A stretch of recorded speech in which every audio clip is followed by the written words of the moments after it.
Mike Patterson, I'm the automotive teacher at South Tahoe High School, and I'm opposed to the bill. Dale Kennedy, Kings Canyon Unified School District, and I oppose the bill. Thank you. Members of the committee who wish to comment? Ms. Kim, do you wish to comment? Yes or no?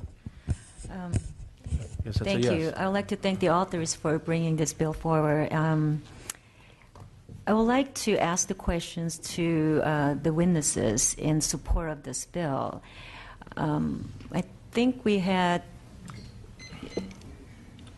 Great. Yes. Great.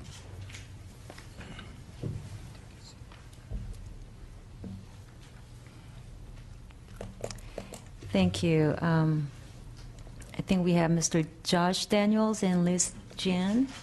Thank you very much for your testimonies. My question is, supporters of this cap have argued that the trigger isn't happening for several years. So do those predictions include any extension on Prop 30?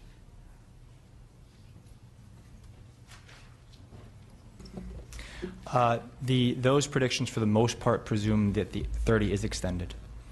If it is not extended, districts would be faced with a difficult situation, including Berkeley Unified, and if the cap were to be triggered in that moment, that would be extremely difficult for us to handle. Thank you. I also, reading the bill carefully, I would like to ask the question to the witnesses in opposition. I want to thank you, Estelle, the representative from CTA.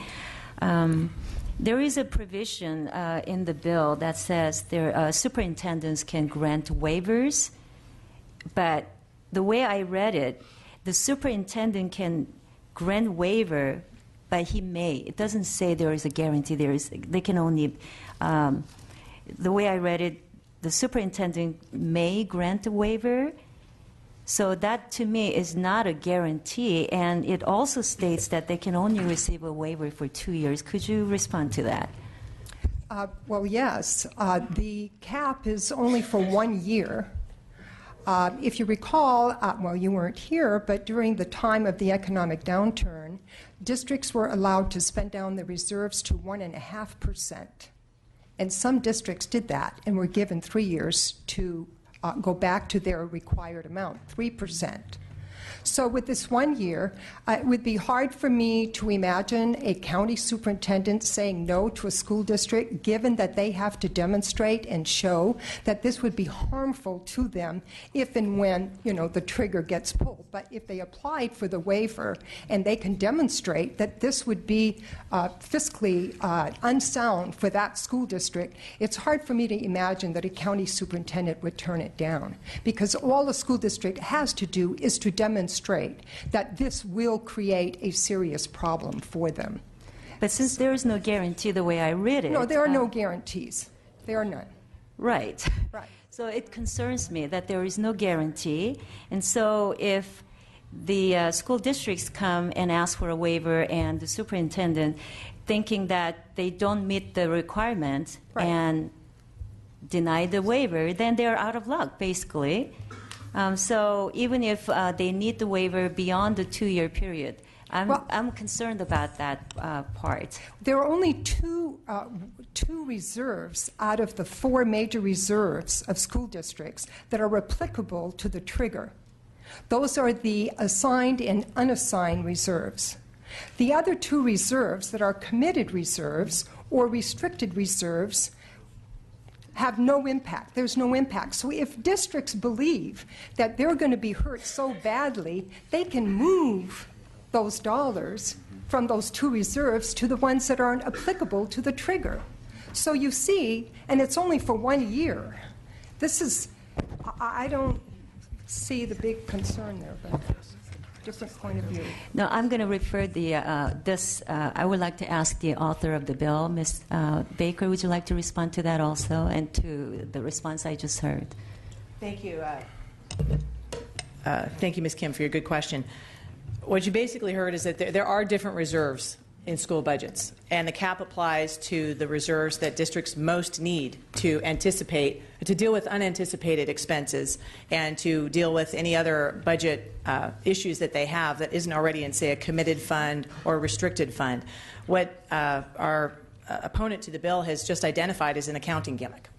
To get around the cap on reserves, it's an encouragement to our school districts to use an accounting gimmick, which really this body has no business telling our local school districts that's what they have to do. If the solution is to use an accounting gimmick, then take away the cap.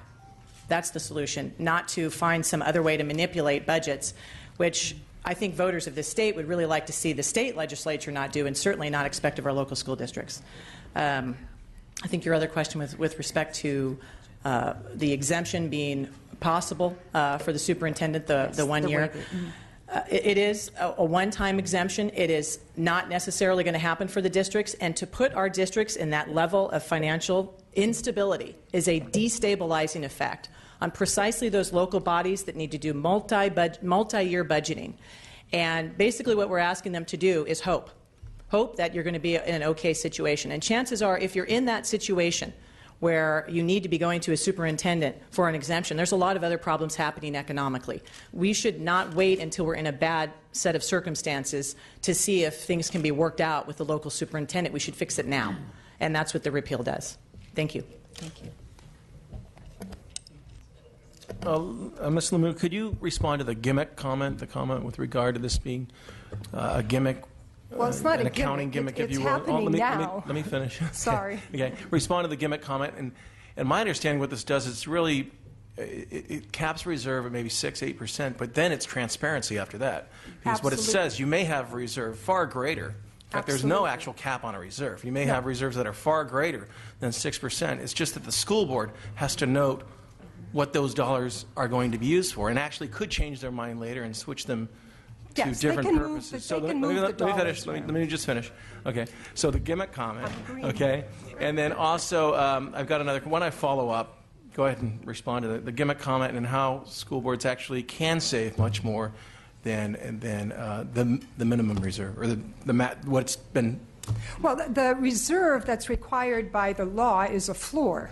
So reserves can grow to whatever amount the school district so chooses to.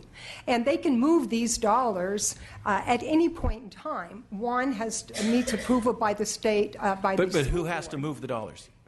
It's a school board that has to move the dollars. So really this tool empowers a school board over a superintendent. That's what this argument is really all about. It's about who has the power here. And where's the transparency going to lie? What you really, I think the purpose of the bill was to empower school boards to know where the dollars are going, and to let the stakeholders know, because there was a piece that went along with this cap called transparency and accountability, and it's requiring the school boards to hold a hearing so that school districts can in fact explain why they have the reserves they do have and for what reasons. So it is, the LCAP as well has that in place where stakeholders have the right to know why are these reserves being held in all of these accounts, not just the two that are applicable to Proposition. So let me give you a scenario. A district has an $89 million budget. They could actually have a reserve of $110 million, couldn't they? They can. Yes, they can. It's just that, and some do. And let me just finish. So over that 6% threshold, it's just required that the school board say what those dollars are going to be used for. Correct. And then may later change their minds. They can at any point in time. And walk us through when this is triggered. When would oh boy, this event be triggered? There's the Prop 98 factor, wherein dollars are put aside at the state level, which when they would take the place of a local reserve, one could argue. But also the maintenance factor would have to kick in, which is not estimated to be closed for a number of years out. Absolutely. The maintenance factor, as a matter of fact, is projected to increase after 16, 17, and 18.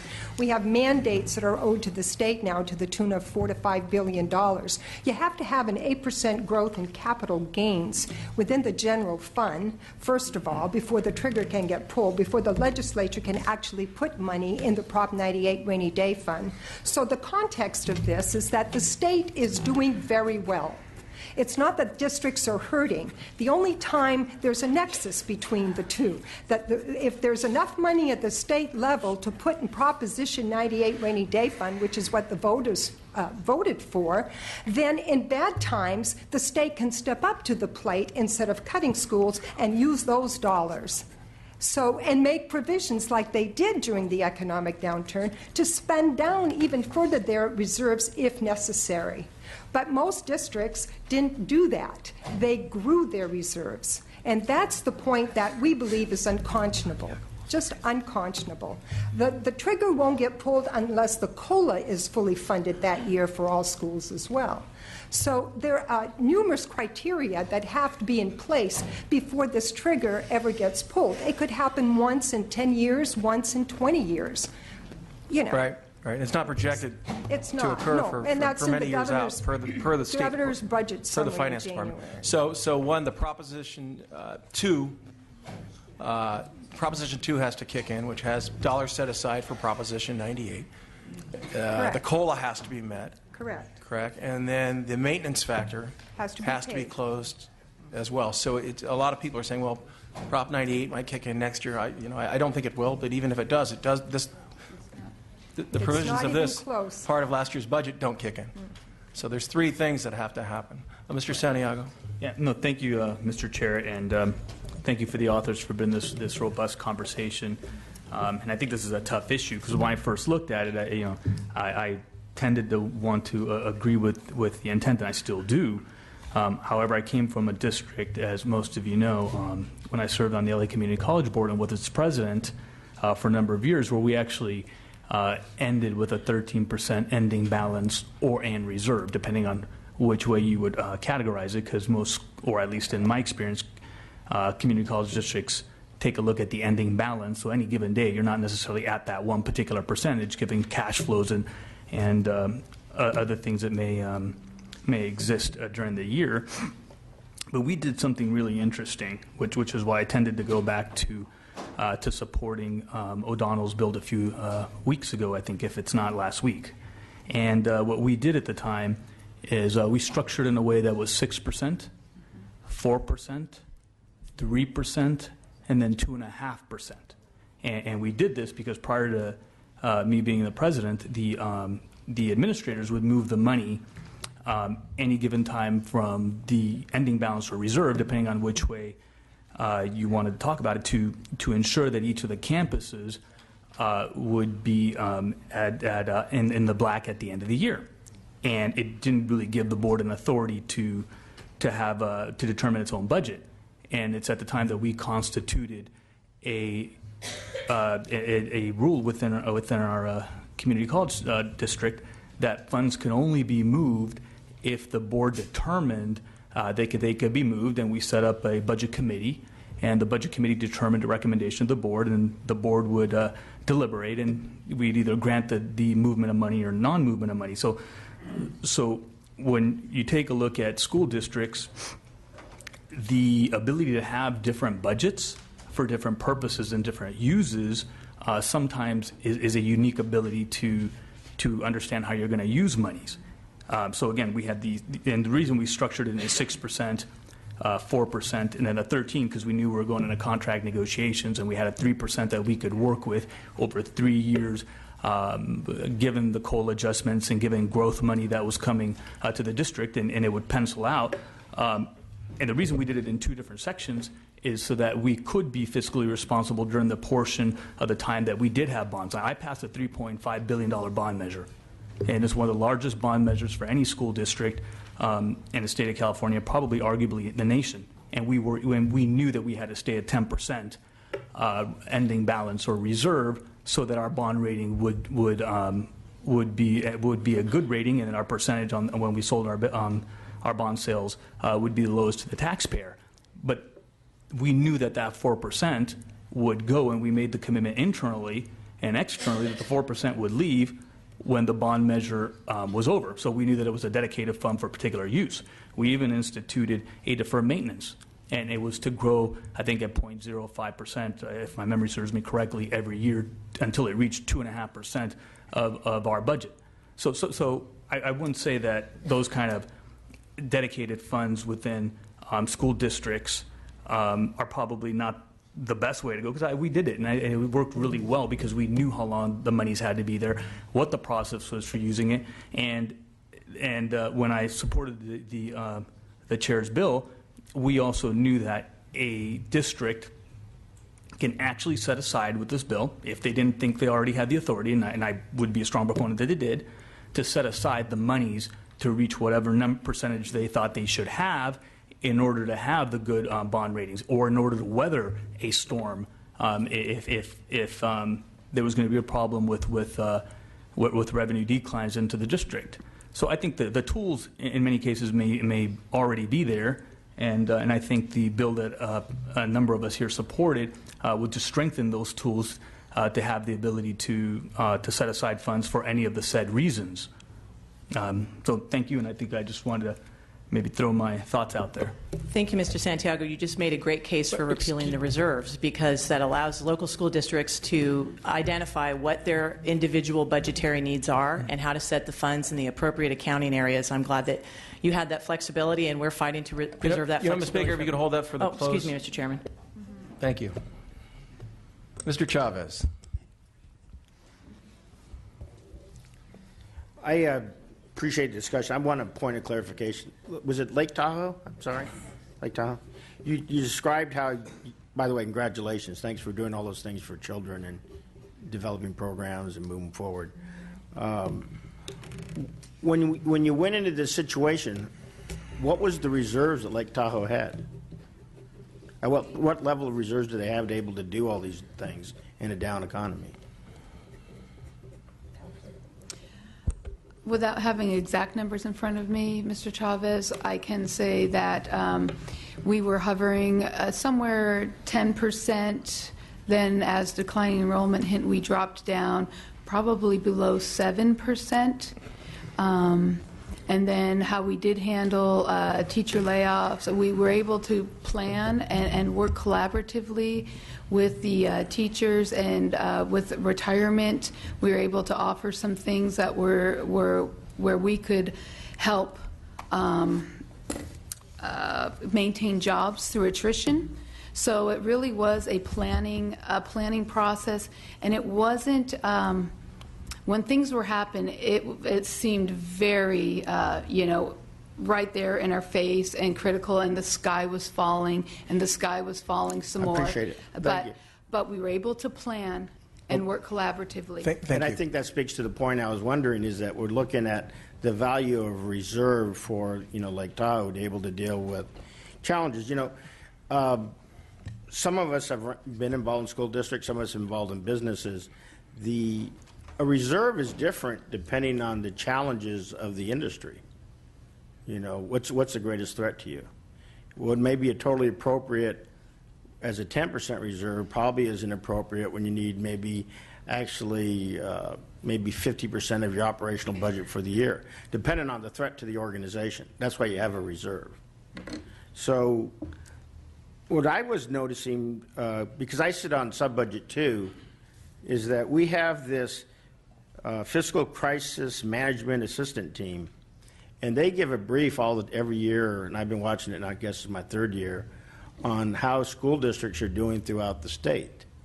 And one of the things that struck me most, because they went back for like 20 years, is that when we had the down economy, we had a lot of schools that were put at a risk. But at the end of the day, I think we ended up at the nearly 1,000 school districts, only about 9 of them actually, we had to go and do some sort of action.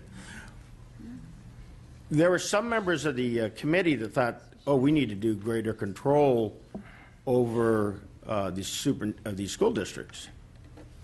But I was looking at it thinking, if you have nearly 1,000 of them, and over a period of 5-6 years you had 9 of them, I mean, you think about 1,000 school districts, 60, how many budgets they did, 6,000 budgets, and of all of them, 9 was, it was a very small, less than 1%, less than 0.1%. So people were doing good things in the school districts.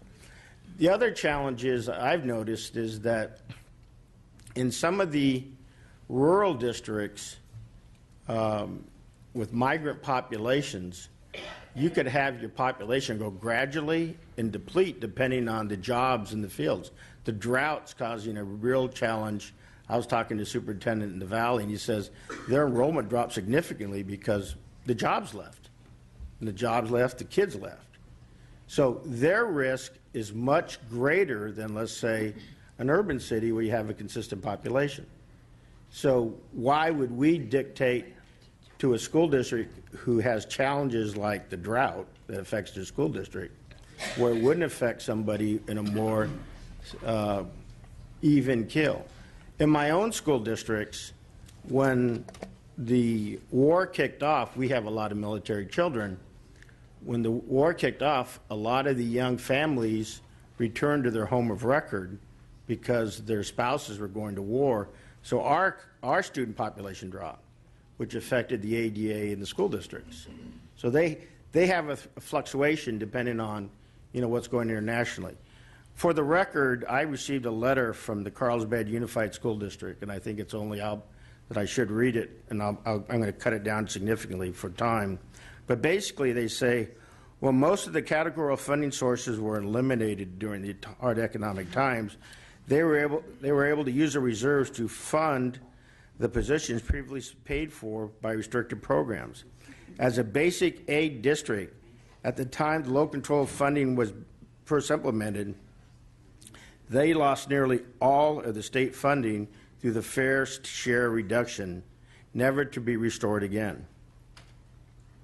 Who is at risk? 5 PE teachers, 2 music teachers, 5 guidance counselors, 3 guidance technicians, 5 English learner specialists, 2 teachers on special assignments, 1 student service specialist, 9 library media technicians, 3 school resources officers, and 1 director of curriculum instruction would have all been eliminated. However, because they had a reserve, they were able to ensure all the teachers and all these positions were maintained. Now, yesterday I had the CTA in my office, a member of the members, and actually some from my district, and I listened to them very intently, and at the time I said I needed to look at this in greater detail, because I think we need to ensure that our children are taken care of. That's the whole issue. And I believe the teachers that were in my office yesterday have the same objective I have. So now how do we do that? I think it goes this way, that we need to recognize that school districts have to be run fiscally responsible. In order for them to go out in bonds or whatever, their amount of reserves actually impacts upon their rating to get a bond. I think I see heads going up and down on both sides of the table, so I guess everybody agrees with that. So a reserve helps their ability to do things they desire to do. There is a principle that I think that we should abide by, and actually why we have local control funding, and I agree with the teachers saying that's why you have LCAPs. It should be transparent. If you look at the development of LCAPs, we give direction that we're responsible for the school boards, the PTAs, the teachers, the parents, the business community. Everybody should be invested in that to make sure that they're doing the right things, to make sure the quality of education is met there. So if we're given that sort of control down there, why would we limit their ability to deal with the fluctuation of a reserve? The example I gave of the migrants in the valley, the example I gave of my school districts because of the military, or the advantage that Mr. Assemblymember Santiago just made on good fiscal decisions by his own people. He makes the same argument why we would want to give freedom down at that level. So I think at the end of the day, the principle should be we establish centralized objectives in a process, low control funding, but we should not do centralized execution. It should be decentralized, allowing the superintendents and the professionals, along with teachers, I want to say it again, along with teachers, to figure out what is an appropriate reserve. And if the school boards aren't doing what's appropriate, that's why we have elections. But it should not be dictated from up here. I think we follow along the guidance of what the governor did when he did this, and allow them to have the reserves that's appropriate. So I think this bill that Assembly Member Baker and Hadley have here is totally appropriate, because it's what we need to deal with the challenges we have in the California economy. I think the arguments just made up here, I'll support that. And I would be surprised if this would not pass. So thank you for the presentation. Thank you, Chair Don, allow me to expound upon that, because I think it's an extremely important. I'll second that. Okay. Thank you. We have other committee members that wish to speak. Just to be clear, I think the confusion in this room is over assigned reserves and committed reserves. Assigned reserves have a cap. That's not under an argument. A superintendent can move those dollars at any moment, can assign them where he or she wishes throughout the year. A committed reserve has no cap. Okay? But those are dollars set aside through a board action. Okay? Which we all support. Right. Right, and that's what the bill does. That's what last year's budget language This did. this gives it the Now, flexibility. this bill wants to repeal that. Actually gives them That's- flexibility. I'm sorry? Gives them flexibility. Well, what I'm arguing is they have maximum flexibility now. They could save $100 million, you know, and But that would be beyond. inappropriate, because that's what we said earlier, LCAP, the parents' involvement. You would only need the reserve to meet the either assigned reserve, which means a requirement, or you meet It gives the locals that decision. Yes. Yeah, that's what the current law does. So with that, Mr. Thurman. Actually, I was just going to watch for a while. I'm not sure that I'm qualified to define gimmick, not gimmick, but I did serve on a school board, and I do have some feelings about it. Not all that I agree with on the authors, but I do agree with your concern about how do we support our district's fiscal strength. I think everybody does. I'm going to ask some questions. I'd like to ask a question to each, those in support and those against.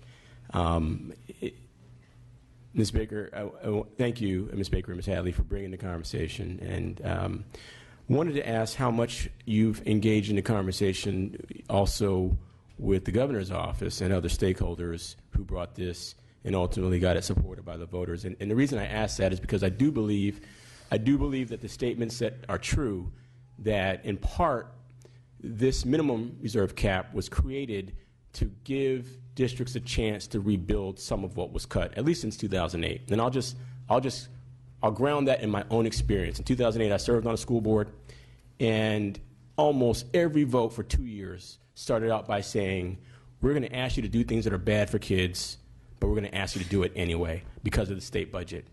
Now, mind you, I voted no on all of those things. So if it's bad for kids, I'm not doing it. But that was the creation, that was the environment that was created by how bad our economy was. And so I do believe it's a true statement that when this measure passed, it was giving districts a chance to rebuild some of what was lost in terms of their ability to fund things operationally, like maintaining small classroom sizes or providing mentoring services to youth, whatever the case might be. So with that as a framing, I ask how much of your conversation has been with the governor and other stakeholders who really advocated to create this, to discuss the concerns that you've raised today with them. Thank you, Mr. Thurman. I appreciate your thoughtful question and know that you do care about what happens to kids. I've seen that in your personal service and in the legislation you author. I'll say this. It is difficult to see how this helps them rebuild, a district rebuild.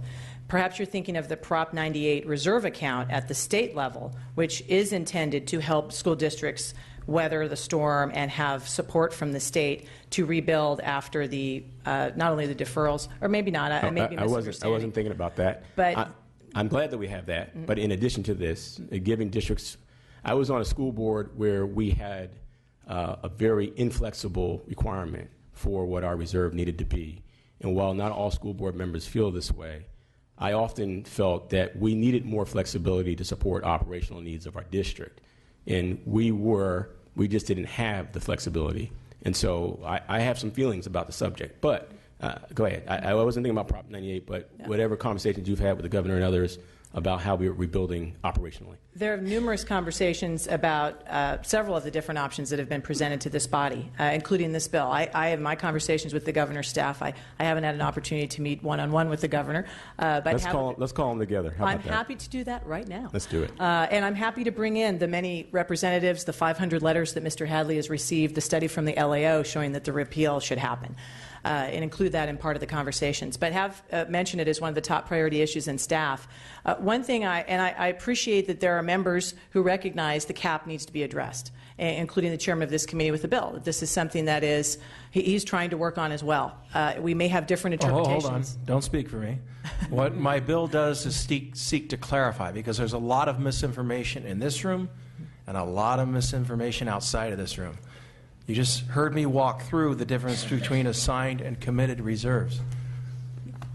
People in here are very confused. I'm trying to unconfuse them, and I think they would be much more comfortable with the existing law if they were unconfused. Well, I will applaud the chairman for addressing the issue of what our districts can do with their funds. I know that you care about our districts as well. Where we disagree is this idea that this is empowering our school districts instead of leaving to them the very decisions they make. I'm curious, Mr. Thurman, if you were limited in what you could do with your reserves, why imposing this cap takes care of that, as opposed to allowing local school districts to deal with it at their local level? Because every argument I've heard from our opposition, made very respectfully, is exactly the kind of arguments they could make before a school district rather than have us impose a one-size-fits-all. So it is one that I feel I have is... thoughts on your question, Counselor. Assembly member. Counselor works as well. You're good. You're good. I've earned both You're titles. good. I want to be on your side when the testimony starts. But I have thoughts on your question. But in fairness, I want to ask the opposition really the same question, because to me this is one of those issues that requires a lot of work from all stakeholders. And so I heard you say limited conversation with the governor's staff. But to those who are opposed to this bill, I ask you the same thing. What conversations have you had with the governor? Would you be willing to have with the governor? Because while I don't know if I agree with everything that the author is bringing forward, I do agree if there's anything that hurts a district's ability to have a good credit rating, that is something that has to be addressed. And want to know if you're willing to work with the governor and other stakeholders who support the cap as it stands to find some compromise that will protect districts from having their credit ratings hurt from lenders as they're thinking about bonding or other types of endeavors. Well, all of the Ed Coalition has had a conversation with the governor's office. They summoned, they requested a meeting as he proposed in the January budget that we have conversations about this. So we were called into a meeting, and we had these very open discussions. And frankly, at the end of the day, it was that the organization, the management side, because this is your typical labor management argument that many of our folks experience on a daily basis when they're bargaining. I mean, the arguments are almost the same, but that they wanted the cap repealed. And frankly, our folks were really disappointed when we were explaining to them what the Proposition 2 statute did. They were happy about the transparency piece and the accountability, but they said a one-time cap, why isn't it permanent? And so you can see that both sides were far apart, because one organization in particular made it very clear that they wanted the cap repealed, period. So end of conversation. And we've had those internal discussions as well with the education family at our leadership meeting, and pretty much things have remained the same. Thank you. So some of the arguments that we're hearing here is what we hear at the table. Thank you. All the time. So. Mr. Chair, my final comment is just this. I appreciate the author's intent. As I said, my thoughts are really shaped by my experience being in an environment that had a very rigid cap and having to see us forego a lot of important operational spending needs. I kid you not, on the very first night I was sworn in, we were asked to vote to close 10 schools. I couldn't believe it. And for someone to say, we know it's not good for kids and we're going to ask you to do it anyway, they were high-performing schools that served kids of color and that were doing well. I could not believe it. That followed with, let us cut every single program that exists to support our schools. Small classroom sizes, arts and enrichment, you name it. Adult education, you name it. It all got cut. And I resented that there was a hard and fast set barrier to our considering anything else. Mentoring for youth, dealing with the academic achievement gap. We weren't given any opportunity to even consider it because that cap was set. So in philosophy, I support maintaining a minimum cap, but districts having some flexibility to make other decisions. And I think that having the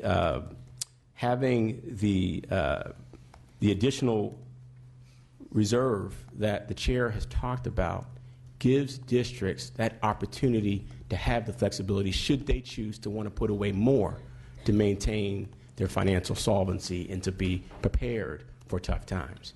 And so I appreciate your intent, but would like to see more flexibility around operational spending with the flexibility that also the reserve that the chair has talked about being available for our districts to be able to save more. Thanks for today. Thank you, Mr. Thurman. Mr. McCarty, did you wish to comment? Sure. Thanks, Mr. Chair. I know we have a motion and a second, and I'll just be brief on the committed and uncommitted piece. But I know this is not a black and white issue. There's a lot of gray in the middle. And, you know, on its face, it seems that a reserve such as we heard for LAUSD, not to pick on them, of 1%, if you ask the average person, say, I don't know about that. But some examples of, you know, double digits times 3, 4, and 5 seem a little bit to the extreme. And so that's what one of the issues we're getting here. So, you know, most jurisdictions, local governments have, you know, their goal is a 10% reserve. And so if there was something in between there, maybe that would be something that was a bit different. That's not what we have here today. But the issue versus committed, uncommitted, I think is very critical because, you know, I was, you know, a bit leery on this issue when I read about it last year, frankly, as a candidate running for it, trying to get my head around it. And then early on, I was visited by a couple school districts from my district here in Sacramento. And one of them made the point that they're very small and that they were saving money for a specific purpose. That's why they didn't like having this cap in place. But, you know, understanding what the policy is, you can do that, and there is no limitation on that. So I think that the overall harm is not outweighed by the overall good. So therefore, I think we should stay the course, and I don't support the bill today, but certainly appreciate you bringing it forward to our attention. Thank you. I, too, appreciate this. If the author could close. I'll speak quickly and then yield to Ms. Well, Baker. if you're both going to speak, just both please be brief. Be very quick. As usually we go one. You know, in many ways, we've had a very technical conversation here in the last few minutes between assigned and unassigned, committed, reserves, and so on. Here are the basic facts. The facts are that out of our approximately 1,000 school districts in the state, over 800 have asked for this flexibility, have asked for AB 1048 to be passed, have asked for this cap to be removed so that they can manage their school districts. They've been elected by the voters of their school districts to do what's best for the students in those districts, and this is what they've asked for. And secondly, the second fact that we also know is that the rating agencies have told us that today, not a year from now, not 2 years from now, not 3 triggers from now, today, the law that is in place is having a negative effect on the credit ratings of our school districts, which is going to result in higher interest costs, more money out of the classroom, less money for students. So I think that passing 1048 is how we empower those school boards to do their jobs, and I respectfully ask for an aye vote. Thank you, Mr. Hadley. Ms. Baker, quickly, please. Thank you, Quicker than Mr. Chairman. Hadley. I recognize your professional courtesy and I'm grateful for it. I'll just add a couple of points to deal with some particular questions that were raised. One is the issue of the cuts that were experienced in our local schools will be worse if our school districts are going to be forced to draw down their resources, because they will be at the minimum, the absolute minimum. One of our opponents used the example of saying that Dublin and Berkeley had prudent reserves. That's all this bill is asking them to be allowed to continue to do. to keep prudent reserves and not to have to switch what funds they have, but to leave them where they are. Transparency, which is completely separate from what the cap is. The disclosure requirements are two completely separate provisions of Prop 2, and to allow them to have the prudent reserves that were identified. The final one is all the arguments that we've heard against having high reserves are precisely the arguments that this body should not be hearing, but the local school districts that are locally accountable to their local voters, that work and collectively bargain with their local teachers and are looking out and know the needs of their districts locally. And I urge your aye vote and be grateful for your consideration. Thank you, Ms. Baker. Madam Secretary, please call the roll. The motion is do pass. O'Donnell? No. O'Donnell, no. Chavez? Aye. Chavez, aye. Kim? Aye. Kim, aye. McCarty? No. McCarty, no. Santiago? No. Santiago, no. Thurman? No. Thurman, no. Weber?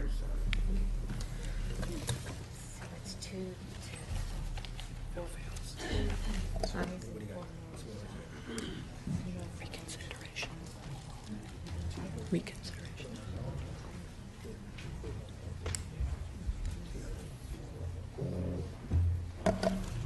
The vote is 2-4. The bill fails. I don't know if I can make the motion for reconsideration. Yes, you may. Thank you. Granted. Seeing no opposition. If we could move forward with Ms. Campos. Ms. Campos, please come forward. AB 375, file item number 2. File item number 2.